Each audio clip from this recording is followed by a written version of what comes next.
listening to Downworlder Dish, a Shadowhunter Chronicles podcast.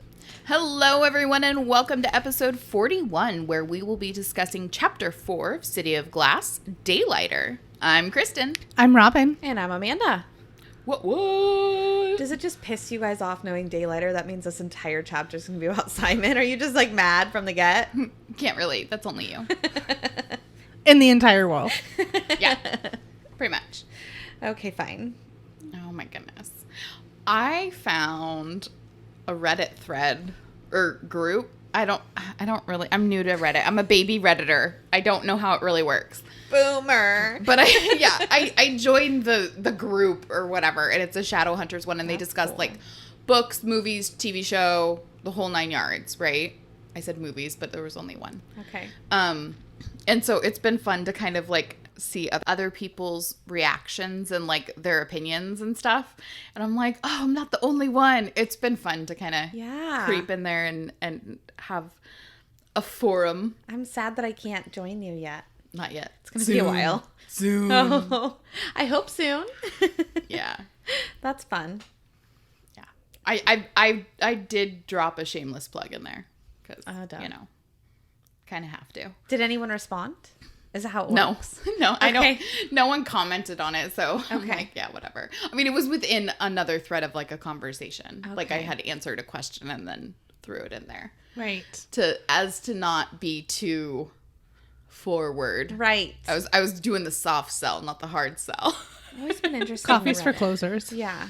Right. Yeah. So, but yeah. Hey, you guys should like tell your friends. Like, if you enjoy the podcast, like, tell a friend. Phone a friend. Phone a friend. Yeah. Help us out. Get the word out, man. Send them a tweet. Yeah. Because I doubt phoning is a thing anymore. Yes, it is. Nobody wants to text. Yes, everyone wants to text. Get Get it out of is here. literally only you. Yeah. No, not into it. That's a no for me, dog. Yeah. But yeah, we are almost at 10,000 downloads. I'm so amazing. excited. Yeah, it's really exciting. It's crazy.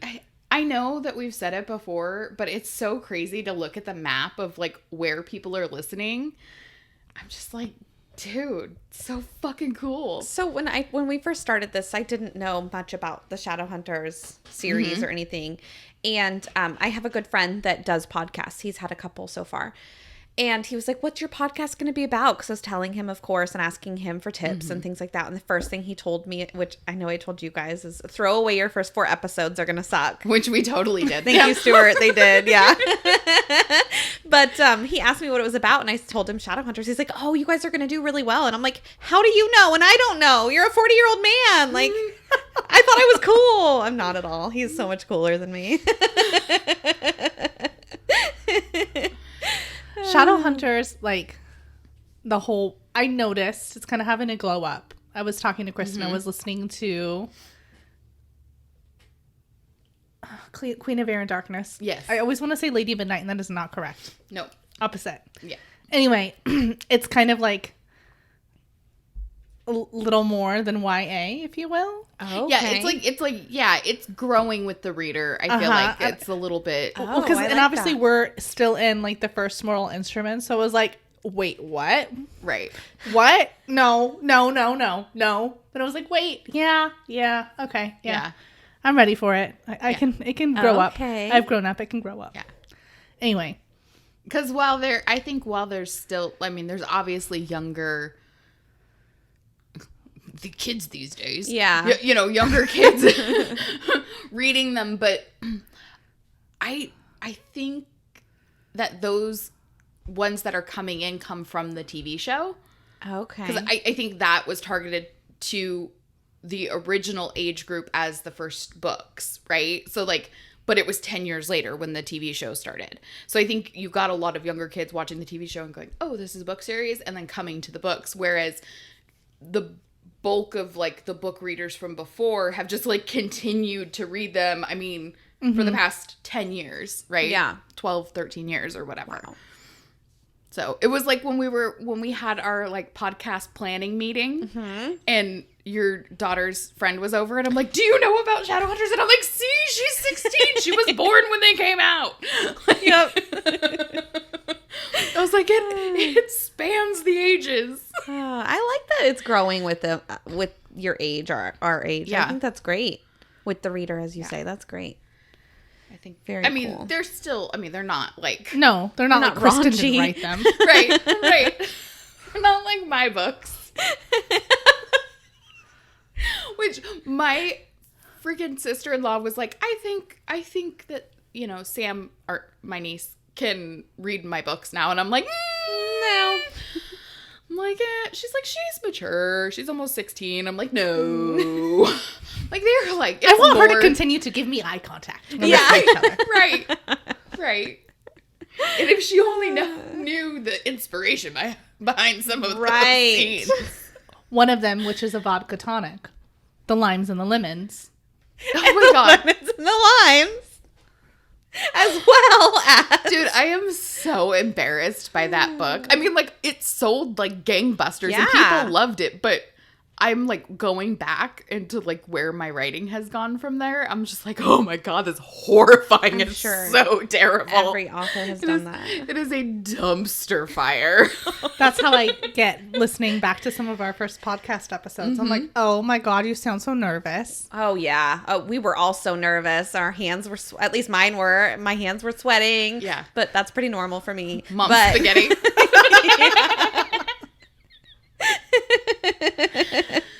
Well, and we had so many more edits. Oh, yeah, I bet. Because we every line, I could not get out 2 lines put together. Like, it was like I had to stop in between every line. I still need to work on talking slower, but anyway. Yeah, but it's nothing like... Yeah. I haven't gone back and listened. So if you made it past the first couple episodes, we appreciate you. Yeah, right? if you're here and you didn't fast forward. Like, holy crap. You've been through it with us. Yep. Yeah. You're an OG. I love it. OGSH. Mm-hmm. Listener. DD. Yeah, that's better. Got it. Love it. Write it down. My phone autocorrects down to Downworlder now. Nice. Oh, that's awesome. I saw a meme the other day that I was going to put on our Facebook page, and I was like, I should ask the girls. Now I don't remember what it is. Darn it. Anyway, it was a little risque, I think. So anyway. Oh my gosh. Because I'm about the Facebook. Sorry, I'm old. My dad doesn't have a Facebook or a Twitter or anything, obviously, because he's in his 60s. But he was bragging today. Yeah, we don't have that stuff. And then I overhear him talking about TikTok. And I'm like, dude, I saw a TikTok and I'm like, what? My father-in-law is 63 years old and he spends so much time on TikTok. He doesn't make TikToks, but he just watches them. Yes. And he'll like get sucked in for like 4 hours. I'm like, bro. And he's like, but she's funny. And I'm like, oh God. Yep. Because he watches like, there's this chick that does the lip syncing to comedy sketches or like stand-up comedy or whatever. And he just thinks it is the funniest thing he has ever seen. I'm like, bro. I love it. Yeah, my dad's 63 also. It's funny.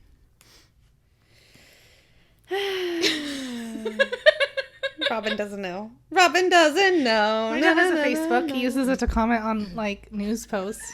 Of course he does. My favorite. His fucking pictures are so dad. I love it. He's the fanny best. pack. Okay, listen, guys. Speaking of social media. Oh God, what? Oh yeah, the whole thing I was going to talk about. The reason I started talking in the first place. We have gotten so many messages from you guys, and we just want to say we appreciate you. Love. It has been really awesome. Like the other day, I was having like a particularly shitty day, and I saw the notification come through that we got a message, and so I read it, and I was like, oh my God, I'm so happy. It like literally made my day. So thank you. Thank you. We encourage you to reach out and slide into our DMs because we like it. And other stuff. Mm-hmm. I really wish that there were more platforms that people could leave reviews on. It's really frustrating that you can't leave a review on Spotify. Yeah, it is weird. It's weird. Or like it or whatever. I think you can follow. You can follow it, yeah. Mm-hmm. Yeah. But weird. Thanks, guys. Yeah, thank you so much. You guys like literally brighten up our day. It's so nice. It's nice to hear that like somebody else enjoys doing like listening to what we're putting out there. I'm just grateful I haven't gotten, you guys haven't gotten a message yet that's like, tell that Amanda to shut up. Her laugh is so annoying. It's going to be Omar. Her voice is so annoying. Robin's husband hates my voice. It's a joke because we sound so similar. Yeah. She's like, it was a joke, I promise. Right? Oh my gosh. He just hates me. He's jealous of our love. Yep. Clearly. My husband has reason to be. I'm here with you guys on our anniversary, but that's okay. It was his idea. Wait, does that mean he doesn't love me? Just kidding. We're celebrating tomorrow. He was being a good husband. He was sacrificing for you. And he knew this would bring you joy. Yeah. Oh. All right. All right. Why do you say? What do you say we cut the chit chat and kick things off with Robin's recap? Previously on Downworlder Dish. Claire and Luke take a sopping wet trip to Alicante, sightseeing along the way and stopping at a Shadowhunter graveyard. Clary has another one of her visions while she's looking at her mother's faux grave.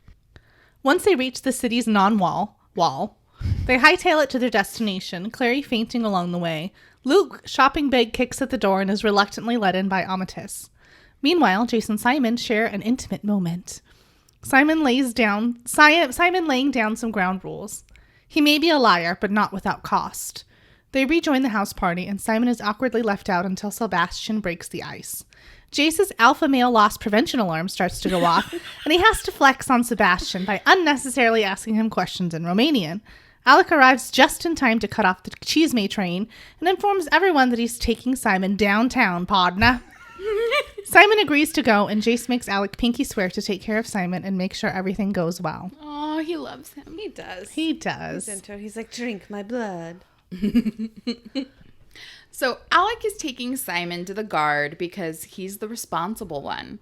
And he's of age, so he can go to the guard while the clave is in session. So basically, he's head boy. He's a prefect. Yes. On their trek, Alec gives Simon and us a bit of insight on the Shadowhunter government. So the consul, not to be confused by... So the consul is basically somewhere between an elected leader and a judge. The consul counts the votes of the council, because, that's not confusing. Yeah. And interprets the law and acts as an advisor to both council and inquisitor. That is confusing. I was having a very hard time explaining stuff in my part because maybe I had this confused. So thank you. The consul is a person. Yes. And the council is a group. Is the collective. Okay. Governing body. Right. Okay. What I still don't know, and I think I'll need to do some research about, is if... I don't know that the council is not the same as the clave. So like everybody, the clave is everybody of age that can cast a vote. Oh. But I think the council is a smaller number of like leaders among the clave that then help. But I don't know. I'll have to double check, actually. I'm just talking out of my ass. I'm sorry. I'm making shit up. Seems correct. Okay. So the Inquisitor is in charge of investigations for the clave, and my understanding is a cross between like a detective and a lawyer. So they kind of like a prosecutor, I would say. Yes. So like they investigate and then they bring that case to the consul to, and in front of the clave to like for trial. It's weird to just have one person. Like, I don't know. Maybe they're going to learn their lessons after Valentine's shit. I don't know. Dude. I don't think there's enough people to have. Okay, that's fair. I feel like there's still like just... I feel like there's holes in this government system. I feel like there's room for improvement.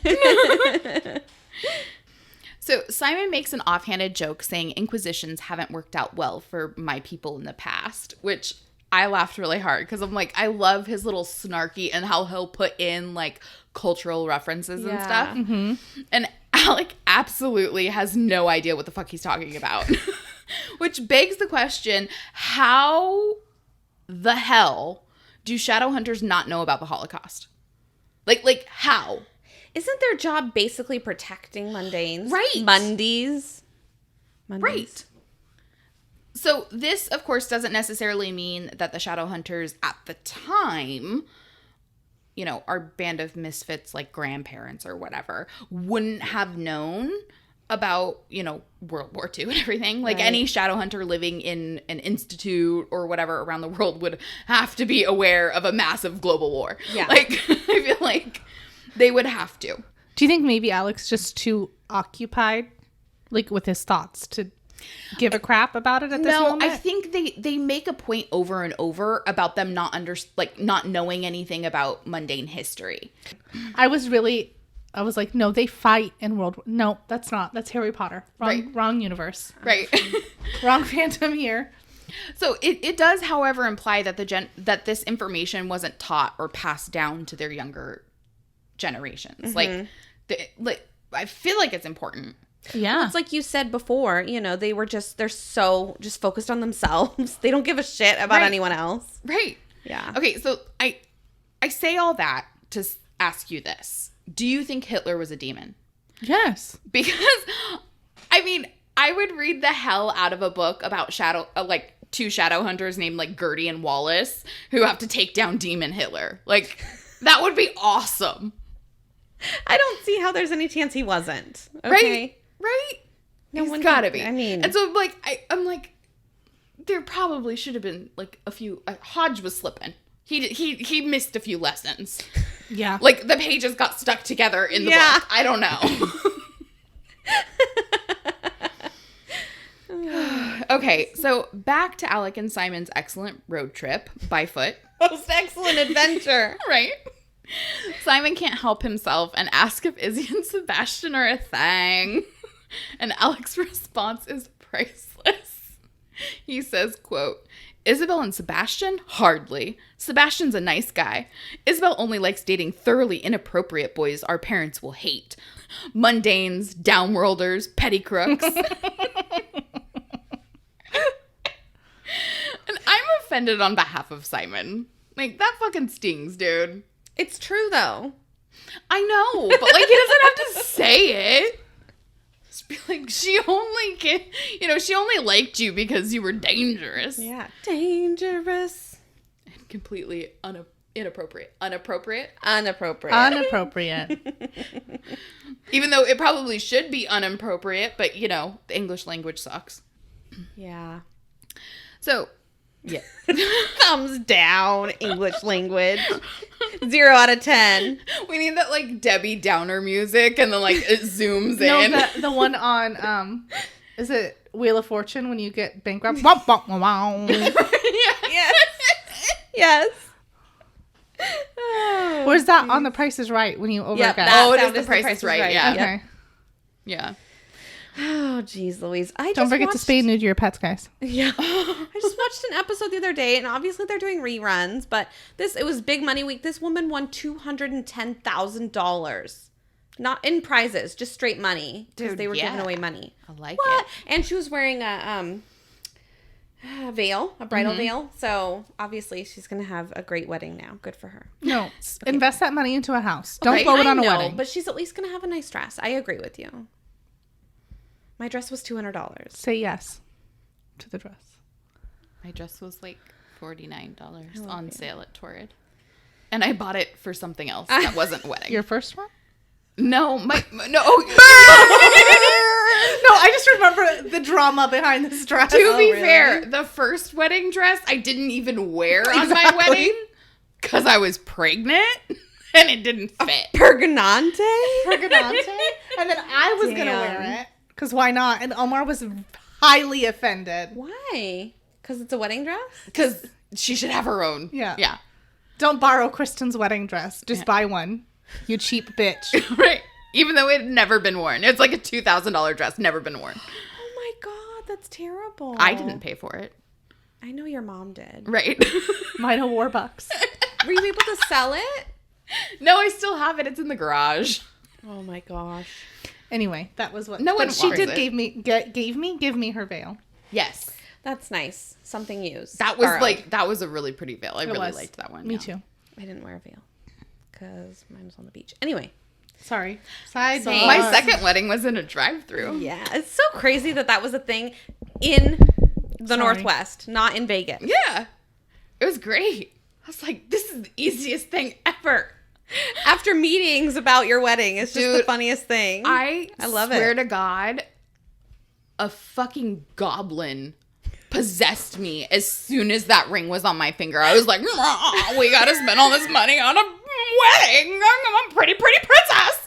Like, it was insane. Oh my God, that's great. And I was like, I'm telling our listeners, because you guys were there and you know, I got wine glasses made. I still have it. That say like a wedding planning party or something like that. Yeah. Like, and we had it was like a board meeting. Like, it was there was a binder. It was a lot. And then I was like, oh, this is ridiculous. Why am I doing this? Like, spreadsheets and shit. Yeah. I totally got taken over, and I'm like, I'm gonna be a was princess. It was gonna be beautiful. It was gonna be great. And then I was like, why do I want to spend $15,000 on a fucking wedding? Yeah. No. Yeah. True dat. Don't do it. Yeah. Unless you have to. Or want to. That's In what which I mean. case, Like, go in your for it. soul, you Yeah. have to do it. So yeah, we No eloped, judgment zone here. and then we were supposed to go to Iceland, but that hasn't happened yet. And Jason reminded me that we were supposed to leave for Iceland on Friday. Ouch. And I was like, oh, I don't want to think about that. Yeah, because we were gonna put it off to our 2-year anniversary, wedding anniversary, because we went to Mexico for our 1-year wedding anniversary. Okay. And so, but Iceland has always been like that honeymoon, like that was gonna be the honeymoon. And we had the money, and we were gonna buy tickets in January, and I just had a feeling in my gut, and I was like, I don't want to buy tickets yet. I'm like, we need to wait. I feel like something's gonna happen that is gonna mess things up. And sure as shit, the world ended. Faux show. We're all shells. This is not real. Yeah. The Matrix has unplugged us. Oh, shitters. So, getting back to our story. Yeah. Alec blames Isabel's serial dating behavior on wanting attention, but Simon counters that maybe, just maybe, Isabel is trying to take the attention off of Alec because their parents don't know that he's gay. Record scratch. Wicker, wicker. And Alec, literally just stops walking. It was like someone unplugged him. He was like, what? Oh. So, totally thrown off guard, Alec goes on the defensive, wondering if Simon is trying to threaten him. Are you threatening me? Right. Which Because it is, sounds like you're threatening me. yeah, so, that's Alec's default, is to be like, are you threatening me? Like, anytime someone mentions his sexuality, which I totally understand. Yep. Yeah. Like, he lives in a culture where, it is just not talked about and not accepted. Well, especially back then, too. Not that it was that long ago, but still. Things still- have come a long way, and there's a long definitely. way to go. Yeah, But definitely. But yeah, it's just, I totally understand it, but I'm like, dude, does Simon, of all people, I mean, I get it. You're going to have anxiety around that topic, but Simon, okay, what's let's he gonna do? clear. Not be clear. That's not the word I'm looking for. Clear things up in my brain. Simon knows on his own with his own investigation discovery skills. Nobody's told him, correct? Yeah, I don't don't well, think- because he was present for, Well, Isabel told Clary because Clary said something to her about it, but I don't think Simon and Clary's had a discussion Yeah. that we're privy to. no. But I think Simon has seen Magnus and Alec interact. Exactly. Yes. Yeah. So, I mean, it's the worst kept secret ever. Right? Obviously, yeah. As we find out. Because he's like, dude, everyone apparently knows. Yeah. And Simon explains that he's been operating under the assumption that Alec hates him, and he was looking for some common ground. Because he notices that Alec looks at Jace the way Simon looks at Clary. And I'm like, okay. So this Alec is in love with Jace thing has been brought up a few times, and honestly, I'm gonna be brutal here. It feels really contrived because there's no evidence of it. The only evidence is other people talking about it. It's only we've only been told through dialogue between characters that Alec feels this way about Jace. We've never been shown it. So it feels like it's something that was just like tossed in there for like conflict's sake, even though it doesn't make sense for the characters. Yeah. I don't like it. It's like, oh, he's a dude and he's gay. Oh, he must be into him. Right. I just don't, that's not. Right. And I would understand if like it was more of like a safety mechanism or whatever, but we would see it. We wouldn't have to be told it. Like we would see in the way that he looks at him or whatever, like something within the narrative, but we don't get that at all. So it feels cheap to me. I'm just like, meh. Yep. I could do without No thanks. the whole thing. Yeah, not into it. So Simon implies that Alex shouldn't tell Jace how he feels, since Simon believes that telling Clary how he felt royally screwed up their friendship, and suggests that maybe if he found someone else, things would go back to normal between them. And like he's talking about himself, like he's talking about Alec, but he's really talking about himself. Right. Because he doesn't know things aren't normal between them. Right. He doesn't know them well enough to know them anyway, but Right. yeah. So while Alec is chewing on this, Simon does his best to offer some much needed dating advice to the hopelessly awkward Lightwood. And he says, quote, "You know what I mean. For instance, I think Magnus Bane really likes you, and he's pretty cool. He throws great parties anyway, even if I did get turned into a rat that time." Like, I want Simon to be my awkward hype man. Like, because you know, like, this not, you're actually not helping here. No. Like, but he means well. Right. Yeah, he's trying. I need Brad Mondo in my life all the time. For real. Dude. Love him. Hi, beautiful. And I'm like, oh my God, thank you. Me? Like, he's definitely speaking directly to me. How did you know? Via YouTube. Yeah, I'm totally rocking this mom bun. I like it. Brad Mondo. So before they can delve deeper into Alec's dating life, they reach the guard. And the guard is surrounded by like high walls and a gate, but there aren't any guards at the guard. And the walls don't do anything. Right. And Alec just walks. Where everything's made up and the walls don't matter. Right? And Alec just walks through the gate with a vampire, and there's no like protection or anyone there. There's literally the entire clave is inside this building having a meeting, and there's like no one outside looking what. Like, Well, he obviously scanned the barcode scanner with Simon's passport. right, clearly. You think after Tell me more. all I can think of is the 100 things, and that's not right. The culling, the clave, Valentine, uprising. Okay, sorry. You'd think after the uprising they would have put some security measures in place. Yes. Or, you know, like a week ago when the most evil singular person that they've ever come up against, you know, raised a bunch of fucking demons and murdered a bunch of people on a ship. Like, you called everyone here for a reason. Like, okay, yeah, you have demon towers, but Valentine is a shadow hunter. He hunts shadows. There are literal gaping holes in Yes. your safety measures. And it is interesting to think that things might get changed, like Maya's age and things like that. But this seems like too much information to go back and change once people catch it. Yeah. How did shit like this, we've talked about it before, but how does this shit not get caught before it gets released, published, whatever? I'm confused. Yeah. This Well, I happens mean, in TV too. they're vague enough to where, like, it could be explained away as, like, oh, we just didn't talk about it. But Yeah.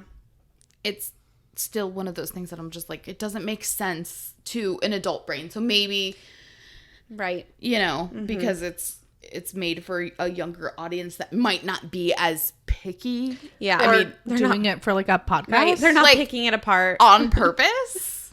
We're all Like, just it's still their caught up. job. Yeah. We're just caught up on Alec and Simon still, so Right. it's cool. Anyway, yeah, it was a head scratcher, if you will. So Alec leads Simon inside where they're met with Consul Malachi, who, from our brief introduction, sounds like a dick. Yeah. And he's got a terrible haircut. Like, he has a bowl cut. Okay, I missed And, that. like, a large forehead and a real weird nose. Like, is how it's described. I read it. I was like, damn. You ugly. Right? UGLY. You ain't got no alibi. You ugly. You ugly. Everyone is beautiful. Okay. Inside. Shit. They're fictional. It's okay. Yeah. So Simon moves to go with the leader of the Children of the Corn, and Alex stops them, confirming with Malachi that Simon will be sent directly back home. Do not pass go. Do not collect $100 or $200. I don't know. It is too. I was like, I haven't played Monopoly in a long time. Oh, jeez.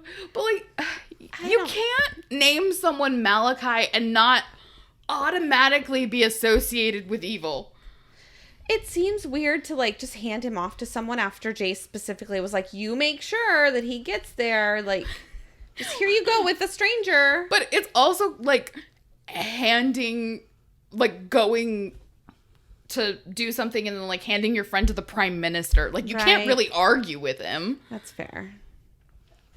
Seems a little more secure though. I don't know. Maybe because it's real. So Malachi confirms this and adds that Magnus will be on the other side to receive him, heavily implying that it was Magnus's fault that Jace was allowed to take Simon through the portal in the first place. Rude. And Alec defends his parabata. Will you like be my parabata? Vote for Alec.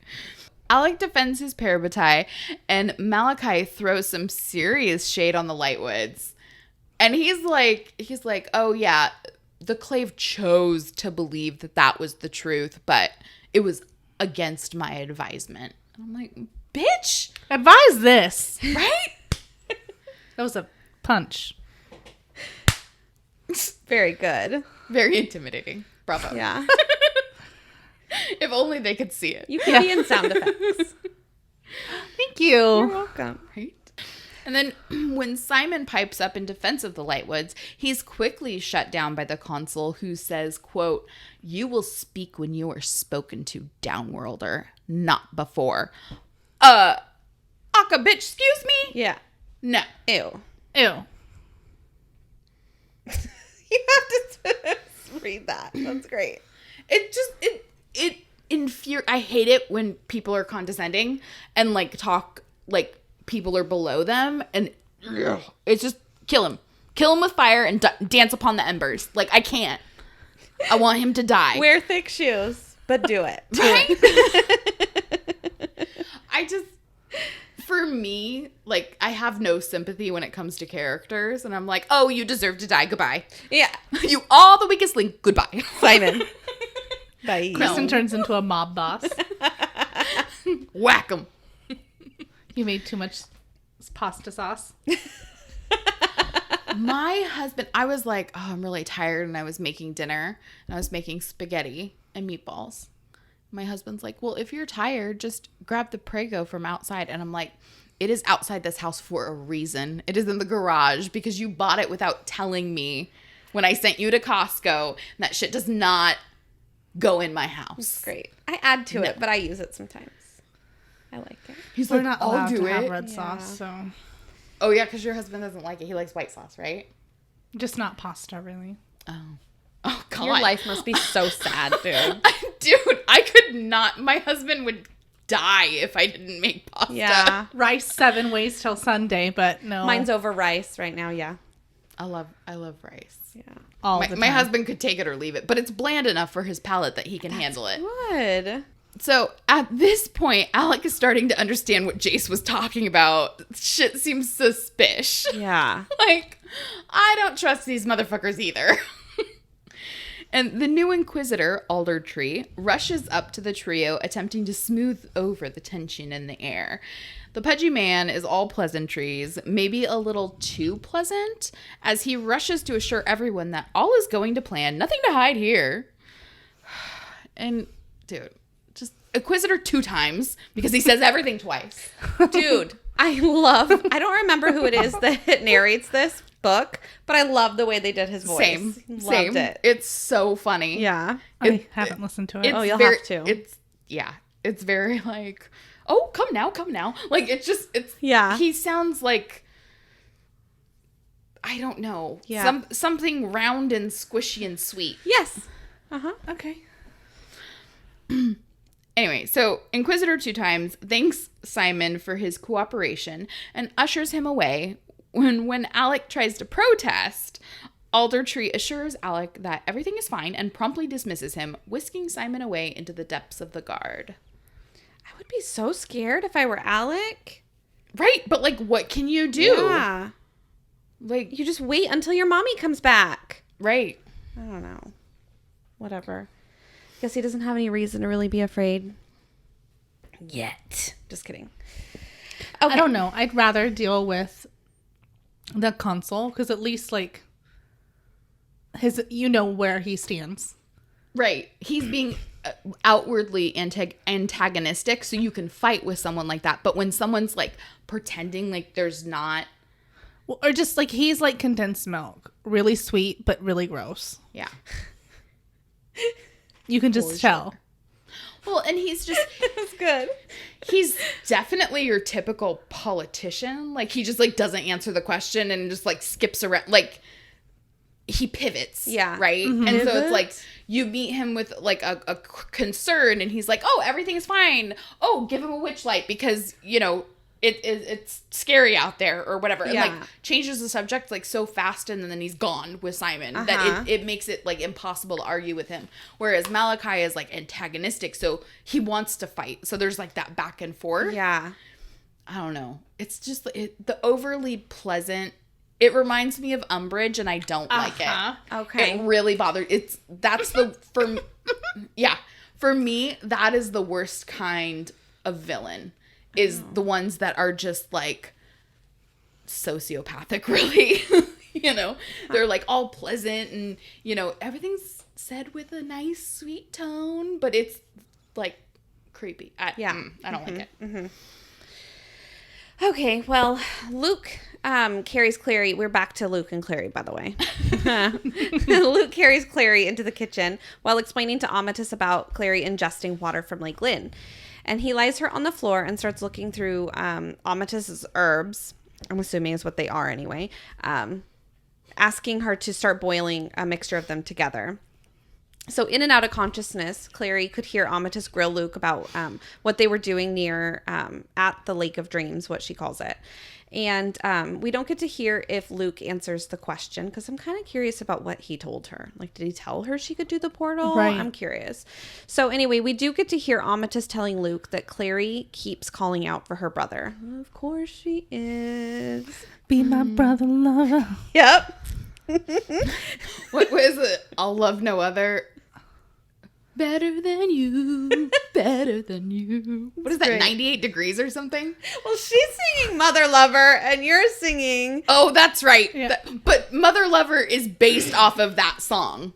You're Like singing something not boy bandy. It's like All for One or McBride. something. McBride, Yeah, Brian yeah. McKnight. Yes, that's what it was. I knew it was a mix something. One. Yep, that's what it is. I don't know why I can't had even to do remember that. what one is. Like, if you played it, I would remember, but... You gotta get your middle school dance on. Yeah. Leave room for Jesus. It's crazy. Awesome. Okay, anyway, so of course she's thinking about Jace And she starts asking Luke, Amatis does, if she should go get Jace because she knows he's staying at the Penhallows house. That is a long thing to say. And by the way, I have noticed, I'm sure you guys have too, but have you? Every last name is 2 words. There's not just Smith. The Lightwoods, Herondales, like, they're all 2. Anyway, it's interesting. They're all compound names. Yeah, they're all just 2 names together. Anyway, so Luke declines and says it would be best if Jace doesn't know about this situation. Do you think it's just because he knows Jace would worry about her? Like, why? I don't know. Interesting. I feel like more people involved in this is, more people to keep a secret. Yeah, that's true. That he's there too. So, So eventually this little drink is ready for Clary, and Luke gets her to sort of drink it. So it sounds like he takes a rag and like wrings it into her mouth. Robin is super grossed out. Like, okay, I'm gonna sidebar very quickly. We were watching this show, and I have no idea what it's called, but I'll explain the premise of you very quickly. It's one person that thinks they could do like wilderness survival, and they go off into Alone? maybe, and there's people in their ear, survivalist experts that like they're wearing basically a Bluetooth device. Oh no, I've never seen that one. And they're telling them what to do. And like if you can last 24 hours, you get like this cash prize or whatever. And so there was this one where the guy like stayed the night, and then in the morning he didn't have anything to drink because there wasn't any clean water. So the guy was telling him, take off your sock and like rub it over like the grass. You can collect the morning dew and then drink it. Nope. And the guy he noped the fuck right out of there. Because it's just disgusting. But why your sock? Use your shirt. Use your shirt. Yeah. Use a something bandana. else. They said socks specifically because it was disgusting. And I know that's why they did it. But that's all I can think about when this scene is happening. It's 24 hours. You can just go without. Yeah. Who needs water that badly for 24 hours? Is it that they That's a have good to point. follow all the instructions? Is that part of the, I think so, the gimmick? yeah. Oh, okay. Oh, that's terrible. I'm like, because like, you can totally survive like one of 24 them was hours. having them like kill a snake and eat it and stuff. Yeah. Oh my gosh, no, no. thank you. I'm curious how much money it is though, because I might drink sock water if it's a lot of money. Well, in this one, you can totally tell. Just do from like the ankle part of the sock. Yeah, yeah. Well, this one was like, okay, obviously anyway, but it was like go into the shack and look around, and there was like a rusty cast iron skillet in there, so it's obviously like a planned out route and stuff, and they put stuff in there or whatever. Absolutely. But because it's like a TV show. But anyway, the sock, that's all I can think about. Gross. When it's disgusting. I like that. That was good. Well, it's gross. Thanks, but no thanks. I'll just die. Anyway, because I also think, as of right now that I'm speaking, there's no washing machine, which means this rag was washed by hand. There's either still soap or still butt on it. Because there's probably no toilet paper. I don't know. They use family cloth. Yeah. Just tear your shirt. They have bidets, guys. Oh, okay, that's fair. Okay, so anyway, Clary works up the energy to actually stay alert and she really gets a look at Amatis and Luke near each other. And after confirming that she isn't going to die, she declares, like, it's just a statement that she makes, that Luke and Amatis have the same eyes. And Luke's like, oh yeah, that's my sissy, Amatis Herondale. Dale. I said that weird. Anyway. So then we go back to Simon because we're all dying to know how he's going to die this time. So he is alone with the Inquisitor, and Simon starts kind of telling us about, I guess he's internally thinking it. I don't know. Anyway, we learn that apparently people have a scent that changes with their moods. So now that he's a vampire, he can smell it, and the Inquisitor smells of something very strong and bitter. Okay.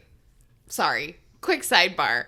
That is an excellent sense for a boyfriend to have. Yeah, that's true. Right? Because, like, he can't say what's wrong and she says fine. He'll be like, no, bitch, you smell different.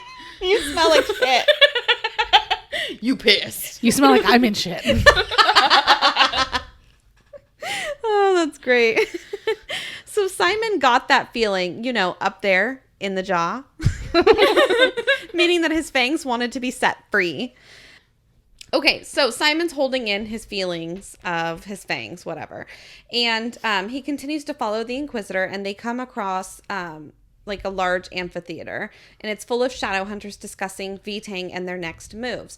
So they're all kind of like, it sounds like it's just a freaking full room of people who think they're right, and they're all yelling at each other their opinions. It's the Wizengamot. Yeah, the it's way terrible. I envision I don't know what it that is like the old Roman, like, not the Colosseum, but like where they had the Senate, where like it was like basically like a big bowl of like bleachers or whatever, and then there's like kind of like a stadium, right?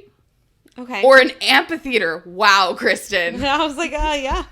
Fucking dumb. Yeah. That's stupid. I'm sorry. I apologize for my stupidity. I said the Wizengamot. I don't know what that is. We don't. Nobody knows what Isn't that is. Am I saying it incorrectly? Where they, like, Harry Potter goes on trial there. Hey, who cares? Oh, I don't know. You do your research. I'm going to move on, okay? Sorry. So one of them says, and I quote, "You know, patrol found the dead body of a werewolf child on the outskirts of Brosseland, drained of blood. It looks like Valentine completed the ritual here in Idris." What? He's there. He got through the gate, you know, obviously. I thought he was banned. Maybe he was just banned because people recognized him. I don't know. Anyway. So, of course, Quizzy doesn't allow Simon to hang around there and listen to all the good chisme, and he ushers him away to another room. Simon is too busy looking around at the, like, stuff on the walls, I guess, the decor, to notice that Quizzy has locked the door behind them. So, anyway, Quizzy is going to come up a lot in this section, and I apologize. This is insane. So, it's a lot of dialogue. Simon is like, "Cool beans, bro. Where's the portal? Gotta go." And this guy is kind of like, whoa. What's the rush? Can you just hang out here and answer some questions for me? This whole exchange is so uncomfortable. It is, yeah. So the Inquisitor asks Simon about, like, how long he's been a vampire, who turned him, and how does he not know who turned him? So Simon felt okay talking to this guy because he's just like a harmless old dude with grandpa jokes. And so Simon goes on to tell Quizzy all about the Hotel du Mort, and he explains that he doesn't know who turned him because all of the vamps just sort of pounced on him. So this old dude is not having it, but stays in grandpa character, and he's like, oh dear, that's not good at all. Quizzy 2 times. Yep. So while Simon agrees that it's not good, he doesn't understand why it matters how he became a vampire. So Gramps explains that the Clave will think that he just basically gave himself up and he wanted to be a vampire. While Simon is trying to defend himself, Gramps moves on. He's just like, whatever. Now I want to know how you survived. And since he trespassed into vampire territory, they normally would just feed on him and let him die, and then burn his body to prevent him from rising. Whoa. It's crazy. It's getting real. Yeah. So Simon starts realizing that Gramps isn't his Gramps and thinks that he should start being a little more hush-hush with all the details. And he tells the Inquisitor that he doesn't know why the vampires didn't burn him. And the Inquisitor asks Simon who his vampire sire is. Surely you must know that. And Simon's like, what now? I don't know what that is. So the Inquisitor consents that Simon is lying and is pretty TO'd, but is still in Gramp mode. He's like, most unfortunate that you're lying to me, my boy. Simon's like, dude, listen, I'm not lying. I'm about to get out of here, okay? Like, just let me out. Let me go through this portal. I want to go home. And so then the Inquisitor... Real quick. So, can we just... Thank God it's Simon having this conversation, because if this was Clary, she would give him all of the details and not, like, pick up on what was happening and be like, maybe I should shut the fuck up. Like, well, and he even told him too much to begin with, but obviously he learned pretty quickly. Right. Yeah. Like, this is the equivalent of, like, Simon asking for a lawyer, whereas, like, Clary would just, like, confess and she'd be like, oh, shit, I could have had a lawyer the whole time? You're like, yeah, bitch. So the Inquisitor admits that he was never just going to allow Simon to leave. And then Shadowhunters bust in the room and grabbed Simon. They put a hood over his head, and Simon, like, kicks one of the guys. I think it might have been the consul. I don't know. Anyway, he kicks one of them, and he's basically like, that's not going to happen again, motherfucker. But not really. Anyway. I just really hope he kicked the Inquisitor in the nards. I don't think that he did. I think he kicked someone, like, in the shoulder, because the person responded, I think, that he had kicked. Anyway, so Quizzy, but I think I agree with you. I wish he would have like given him a in black my eye head. or It's something. headcanon. Yeah. So then the Inquisitor tells Simon that he hopes a night in the cells of the guard will help him cooperate more in the morning, and then he tells the Shadowhunters to take him downstairs. I don't know where that accent came from. But anyway. Dude, Yeah. Aldertree is a dick. He is worse than Malachi. Yeah. No, the other lady. Oh, Quizzy McGuire? Yes. Exactly. That's what I referred to her, I think. Yeah. Imogen. Yep. Anyway. Okay, guys. So Simon is yelling and trying to fight for his right to party. Okay, that's just the Beastie Boys. But Simon is fighting for his right to not be kidnapped and tortured, which many might argue is a more noble cause. The Shadowhunter guards drag him from the room and through twisty turning corridors. And man, these hunter peeps must be strong to be able to hold down and drag a vampire with superhuman strength down a flight of stairs. That's a very good point. Simon is relying on his other senses to figure out where he might be headed and what he has to go off of. I can only describe as aluminum windows. Like wet, kind of musty. I'm assuming it's an earthy smell. I don't know. It just smells like mildew. I think we all know what happens next. He's thrown into a real dungeon, sans real dragons. He rips the hood off his face and paws for a breath that he doesn't really need. And I know that I say everything is my worst nightmare. But it's because I have anxiety and I'm literally afraid of everything. The thought of going through what Simon just did is like a top 10 on Robin's nope list. Kidnapping? Check. Claustrophobia? Check. Anything that has to do with the word moist? Check. This is great. Anyway, Simon's cell is the square barren room with a small barred window with a hard cot, and he's able to see a small bathroom, which leads me to another point. Do vampires poop? Someone please tell me. Do they poop blood? I feel like they aren't really eating in the same way that humans eat. Like the blood they're consuming mingles with the blood they've already had and gets absorbed into their system. I think it's like makes up all of their blood, even like when they spill it and get injured. So I don't think that they have functioning kidneys or intestines to filter waste. I don't know. Please answer this. So you're saying your thesis is that they do not poop nor do they pee. No, That they don't expend any Right, because kind their of body's waste. not wasting. Yeah, they're absorbing all of that blood. Well, okay. Sorry. I don't know. What a great feature is the only word I can think of being a vampire. To never have to like get up to pee, Dude. like when you're really comfortable. Husbands be like pissed right now. Can't spend 45 minutes in the bathroom? What? Dude, Bitch knows I'm a vampire? oh, my husband. Last night, I like turned off the lights and went to bed. And he's like, you're already asleep. I'm like, you spent an hour taking a shit. You're not even taking a shit for that long. You are literally playing on your phone, sitting on the toilet, letting your legs fall asleep. Like, I don't have to leave the light on and wait for you. I'm tired. I'm going to bed. You need Goodbye. me to pick up some preparation H, bro, because you have hemorrhoids now. Right? Okay. Fuck. This is what married life is like, you guys. Oh my god. Okay. Anyway. I like it. Good question. So, but okay, this will need to be munched, but like this kind of, I mean, they're different universes, but do they jizz?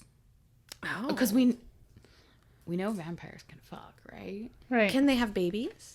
I don't. If you're in Twilight, they can. Right. But I don't think so in this universe. I really don't think so. Okay. Is that you? Yeah, I'm Oh, sorry. okay. I shouldn't be playing with it. Anyway, I don't know. Because you can hear it. I would say yes. I think there's just nothing filtering waste. I don't know. I want to know.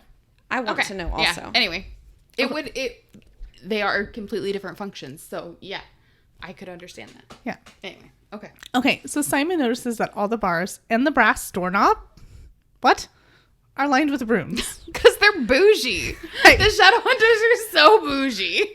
All I can imagine is like the Alice in Wonderland, like door knob. Anyway, With the guy? Yeah. Space? yes. Although deep down, he must know better. They're lined with runes. You didn't finish that part. Oh, sorry. Oh, yeah, what she said. The doorknobs are lined with runes, guys. Okay. Deep down, he must know better, but he has to try to see if he can actually just open the door handle. Yeah. I mean, you'd kind of be a fool not to. He didn't actually see them lock it, so he goes over and tries the handle and is burned. And he sees a tiny Star of David burned into the palm of his hand. Okay. I have a question. So he can't touch it with his skin. Could he wrap his shirt around his hand and touch it? Yeah, how many layers would this go through? Right. It's a good question. I don't know. They don't really say. Anybody have an oven mitt? Right? I don't know. Simon suddenly turns into Jack Skellington. And he's like, what's this?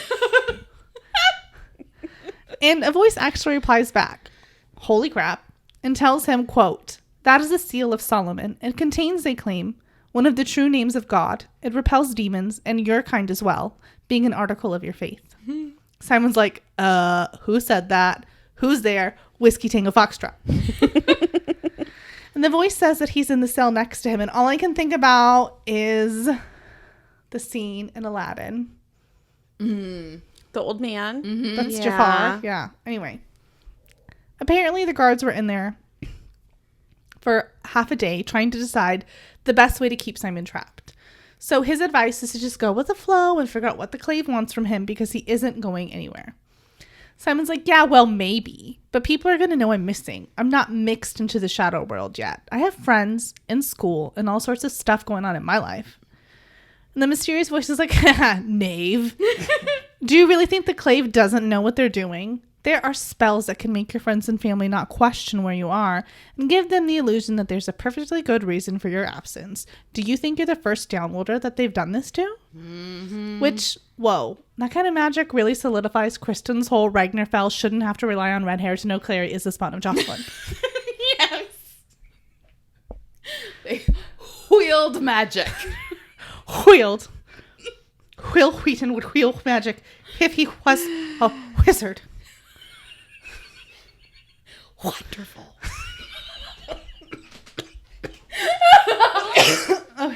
It ain't a good podcast until we can make Robin choke. Okay.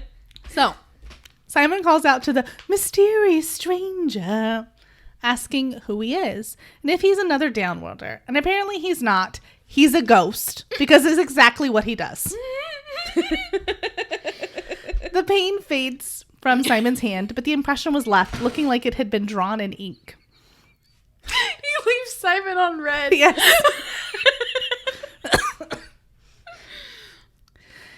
He takes a closer look at the lines on the bars and realized that they weren't all runes. Some were stars of David, and others were lines in Hebrew from the Torah. Simon realized what the stranger must have been talking about. They were trying to find ways to keep him in because he was Jewish, not because he was a vampire. Mm-hmm. And this last piece of his life being ripped away from Simon, breaks him. Sad. I also just think... Wait! What? Let's have a moment of silence. What? For Amanda being nice to Simon. I know. It's sad. I was thinking today about being a vampire. It would be a bummer. That is all. The end. Bummer bye. I was driving and just shower thinking. Yep. So I kind of had the opposite reaction of Simon in this. I totally understand that that's super sad for him. Mm-hmm. But at the same time, I'm kind of like, motherfuckers had to do work. Right. Right. It's like, I almost stumped you, bitches. Yep. Hey. Okay. We're changing point of view to Alec, who's walking back from the guard, and it's getting late. And Jace is waiting for him outside. And Alec asks if Jace has been waiting for him after all this time. And Jace is like, always. Okay, JK, that didn't happen. Jace gets on his pissy pants and is like, what makes you think I'm waiting for you? Neener, neener, neener. Jeez Louise. And this is why he has not leveled up yet. Okay. And Alec pulls a play out of Amanda's book and doesn't even engage. He's just like, it went fine if that's what you're worried about. Which is like, I think you mean thank you. This is completely what I thought of. Yep. I left him with the Inquisitor. And Jace is like, hold up. Wait a minute, you what? Left him? You dunce? You didn't even stay to make sure that everything went well? Fucking seriously. And Alec's like, calm down, bro. The Inquisitor said he'd handle it personally. You know, we've had such great experiences with Inquisitors. Everything is as smooth as silk. And Jason's like, dude, Alec, don't be such a fucking Alec. And Alec tells him it's all good. The Inquisitor was actually really nice and polite to Simon. Besides, they don't get to control what happens. This is how the clave works, you know. We have to trust them because if you don't, it would just be anarchy. Jason's like, well, maybe, but they've been making some pretty dumb mistakes lately. And Alec agrees, but says that if Jace thinks he knows better than the clave, then that means that he thinks he knows better than the law. And if he feels that way, then what makes you any better than Imogen or Valentine? Alec, Speechless. Stop. you are not helping. Seriously. You are not helping yourself here. Like, you literally sound like everything that's wrong with the clave. Like, Yeah. I can't. Alec has a toothpaste moment, right? You can't put the toothpaste back in the into tube. And he tries to reel the words back, but they're interrupted by Isabel, hands on her hip, asking what they are doing out there because everyone is wondering where they are. And Jace cuts Alec off. We're out of wine. I need more wine. She just turned into a 35-year-old divorcee. Whoa, dude. I'm 34. You're not a divorcee. You're fine. Fine. I drink beer anyway, I'm bitch. the only divorcee here. You like to kill persons/wolves? Huh? What? What? I said you like to kill persons/wolves? No, vampires. With your Coors Light. Your silver Oh, bullets. yeah, I do. Okay. Anyway. Oh, yeah. Jace cuts Alec off and tells him that he better be right about the clave. And then he walks away. Like he should. Alec isn't being super great in the first few parts of this book. No wonder I said I would kill him off. Ha ha ha ha ha ha. But flaws make the character because it gives them somewhere to grow. That's why they're called character flaws. Just kidding. Huh. After Jace walks inside, Alec thinks about what Simon had told him earlier about him and Clary. And then he closes his eyes and thinks about Magnus. You know, he's like, I bet he's shiny right now. Delicious. Okay, could you imagine going on a date with Magnus and like, just like a date, right? And then you like make out at the door and then you can't get the glitter off for like 3 weeks. Yeah. I bet that's what guys who date. Never mind. Yep. I mean, Like who dated in the early 2000s? All the like roll-on glitter. Oh my gosh, seriously. I still have some shimmer stuff in my drawer. Yep. There's like 30 sticks in my drawer. I just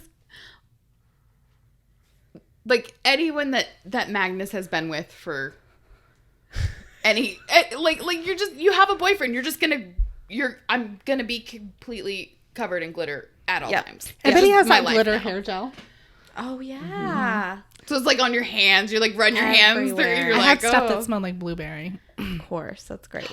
You guys, then, like the true emo boy he is, he reaches into his satchel, not bag, not backpack, not even fanny pack, satchel, and pulls a pen and a page from his diary that apparently he carries around to the guard in case he needs to slip off his driving walking gloves to write something profound. Pulls out a piece of paper and scribbles a note. I love him. Then he turns I love out... him. Sorry. He then takes out his stele and draws the fire rune on the bottom, and the page went up in flames. This must be how you send a fire message. I wonder why Jace didn't do this instead of the whole police-style message in a bottle bit. Yep. Maybe fire messages don't work in different realms. Anyway, we don't get to see what it says because end scene. Dude, Damn. I love Alec. Oh, crazy. Dude, yeah, we're building up. We're setting, we were setting up and we're building up and yeah. I like it. Yeah, what the fuck's gonna happen to Simon? What's next? Anyway, make sure that you read chapter 5, City of Glass. Nope. Why does it say that? You wrote it. I don't know. It's got to just be a problem for memory. Make sure you've read chapter 5, A Problem of Memory, for next week's episode. For behind the scenes content and the latest updates, check us out on Instagram at Downworlder Dish Podcast. We'll see you next time. Bye.